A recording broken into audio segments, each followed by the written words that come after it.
진장 디플렉스의 상당수 점포가 10년이 지나도록 미분양 상태로 남아있어 애물단지가 될 우려를 낳고 있습니다. 남구의 대표 관광 상품인 고래바다 여행선의 활성화를 위해 내항 투어 개발이 추진됩니다. 그러나 정작 고래를 특화한 콘텐츠는 빠져있어 실효성에 의문이 제기됩니다.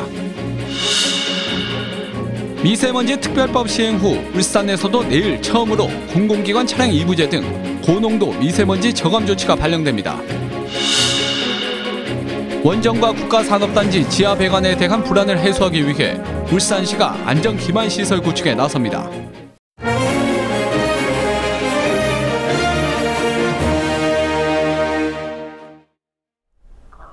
안녕하십니까. KBS 9시 울산 뉴스입니다. 분양을 시작한 지 10년을 넘긴 북구 진장 디플렉스의 미분양이 좀처럼 해소되지 않고 있습니다.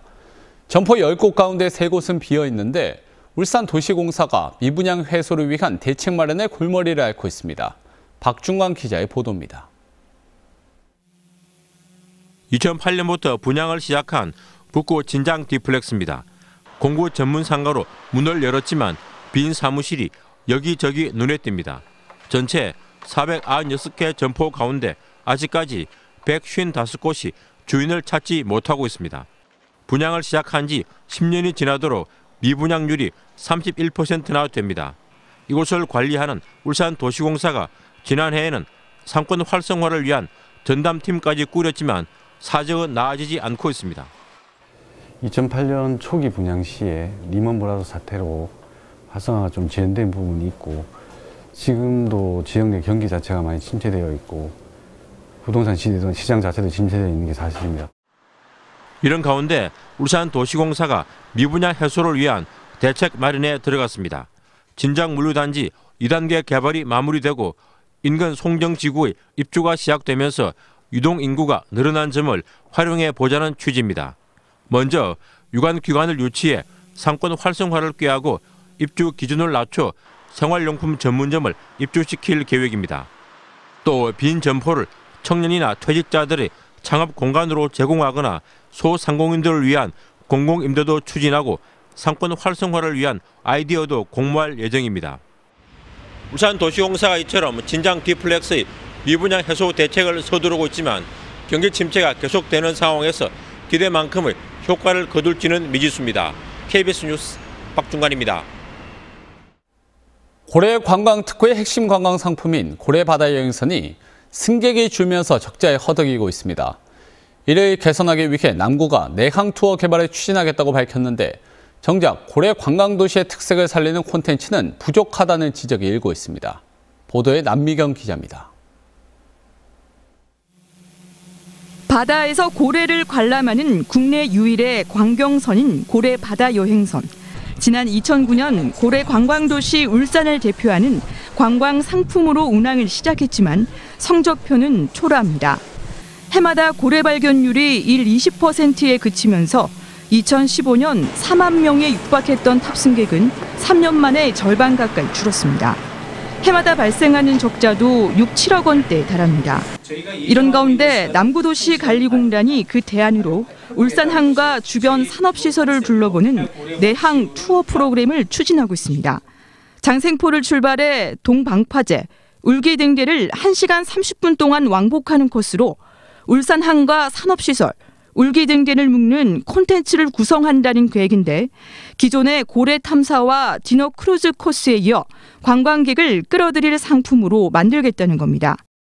산업항의 모습과 자연경관의 모습을 함께 승선하는 고객들에게 제시하면 울산을 알리고 그러나 고래 탐사를 위한 고래바다 여행선에 정작 고래를 테마로 한 콘텐츠는 부족하다는 지적입니다.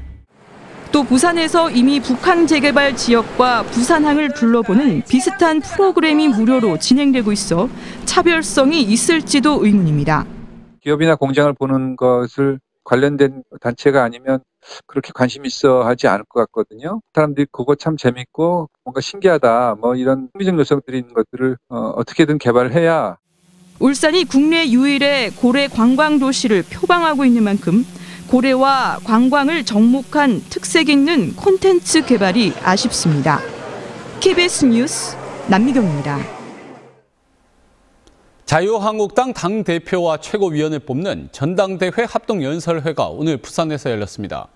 각 후보는 상호 비방 분위기를 자제하고 문재인 정부 비판에 초점을 맞췄습니다. 최재훈 기자가 보도합니다. 비방과 욕설이 난무했던 대구 경북 합동연설회와는 달리 부울경 제주 연설회는 질서정연하게 진행됐습니다.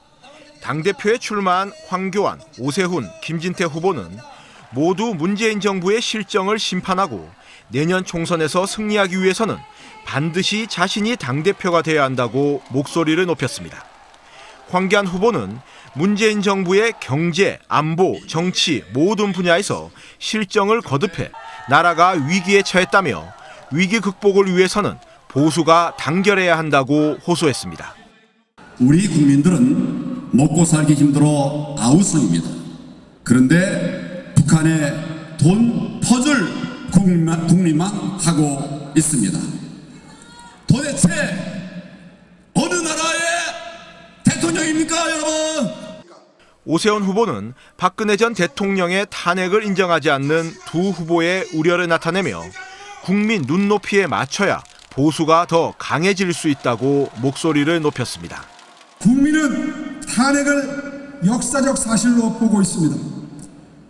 그래서 이제 와서 탄핵을 인정할 수 없다고 하면 우리는 바로 탄핵 부정당이 될 것입니다. 김진태 후보는 현 정권과 여당이 가장 두려워하는 후보가 자신이라며 당대표가 되면 드루킹과 블랙리스트 등 문재인 정부의 비리를 끝까지 파헤치고 당내 개파를 청산하겠다고 주장했습니다. 개파의 피해를 가장 많이 본 사람이 바로 접니다. 탄핵 이후에 친박으로 불렸던 사람입니다. 제가 당대표가 되면 우리 당의 개파는 없어지고 오직 보수 우파만이 남게 되는 겁니다, 여러분. 자유한국당은 오는 23일 모바일 투표와 24일 구군별 종이 투표를 거쳐 27일에 대의원 현장 투표를 통해 당대표와 최고위원 4명, 청년 최고위원 1명을 뽑습니다. KBS 뉴스 최재훈입니다. 미세먼지 특별법 시행 후 울산에서도 내일 처음으로 고농도 미세먼지 저감 조치가 발령됩니다. 이에 따라 내일 오전 6시부터 밤 9시까지 행정과 공공기관의 차량 2부제가 실시되고 주요 사업장의 가동률이 조정됩니다. 울산시는 오늘 오후 5시를 기준으로 초미세먼지 평균 농도가 세제곱미터당 50마이크로그램을 넘었고 내일도 초과할 것으로 예보됨에 따라 비상저감 조치를 시행한다고 밝혔습니다. 울산시는 원정과 국가산업단지 지하 배관에 대한 시민 불안을 해소하기 위해 1,053억 원을 들여 안전기반시설을 구축합니다. 울산시는 먼저 683억 원을 들여 2028년을 목표로 울산 원자력 방제타운을 조성해 세계 최고 수준의 방사능 방제 능력을 확보하고 290억 원을 들여 산업단지 안전을 위해 국가산단 지하 배관통합 안전관리센터를 건립합니다. 이 밖에 2022년까지 80억 원을 들여 국가산단 위험물 화재 대응을 위한 대용량 포방사 시스템을 도입합니다. 울산시는 올해 40억 원의 지방투자 촉진 보조금을 지원합니다. 이 보조금은 수도권 기업의 지역 이전 등을 촉진하기 위해 투자 금액 일부를 정부와 지자체가 공동 지원하는 제도로 기업들은 울산시가 하는 1차 타당성 평가 심의와 산업부의 2차 심의를 거쳐 보조금을 지원받을 수 있습니다. 보조금 지원 대상은 수도권 기업의 울산 이전 시 투자 금액이 10억 원 이상이거나 기존 사업장을 폐쇄 또는 매각할 경우 등입니다. 부산시가 기장군의 해수 담수화 시설에서 만들어진 용수를 온산공단에 산업용수로 판매하겠다는 결정을 내린 것과 관련해 온산공단 단체와 기업들이 가격이 비싸고 부산도 거부한 물을 사용할 수 없다며 반대하고 나섰습니다. 온산공업단지협회 관계자는 부산의 해수담수가 수자원공사에서 공급하는 공업용수보다 비싸다며 방사능 오염 논쟁으로 부산에서도 사용 안 하는 물을 협의도 없이 부산시가 일방적으로 판매 방침을 발표해 반감이 크다고 밝혔습니다.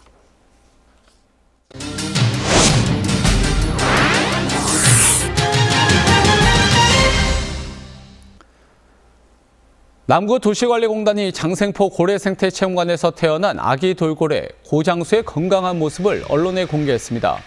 태어난 지 20개월이 된 고장수는 사육사의 신호에 맞춰 점프하거나 물 밖으로 몸을 내미는 등의 동작을 선보였습니다. 공단은 고장수가 모유와 물고기 5.2kg을 매일 섭취하며 건강하게 자라고 있다고 밝혔습니다. 또 고장수의 관리 과정을 매뉴얼화하고 있다고 덧붙였습니다. 오늘 새벽 4시 30분쯤 울주군 두서면의 폐기물 재활용 공장에서 불이 나 50여 분 만에 꺼졌습니다. 이 불로 다친 사람은 없었지만 파쇄기 등이 불에 타 소방서 추산 120만 원 상당의 재산 피해를 냈습니다. 소방당국은 정확한 화재 원인을 조사하고 있습니다. 급유 등의 선박 서비스 이용을 위해 48시간 이내로 울산항에 머무는 통과 선박이 지난해 크게 증가한 것으로 나타났습니다.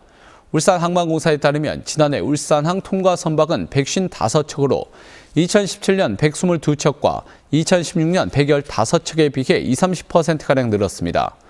통과 선박은 한 척당 수천만 원에서 최대 1억 원가량의 항만 수익을 가져다 주는데 선박 입출항료 면제 등의 영향으로 선박의 울산항 이용이 늘어난 것으로 분석됩니다. 울주군은 울산의 자치단체 가운데 처음으로 지능형 민원 안내 로봇을 도입해 오는 6월부터 민원실에 배치하기로 했습니다. 울산 뉴스를 마칩니다. 고맙습니다.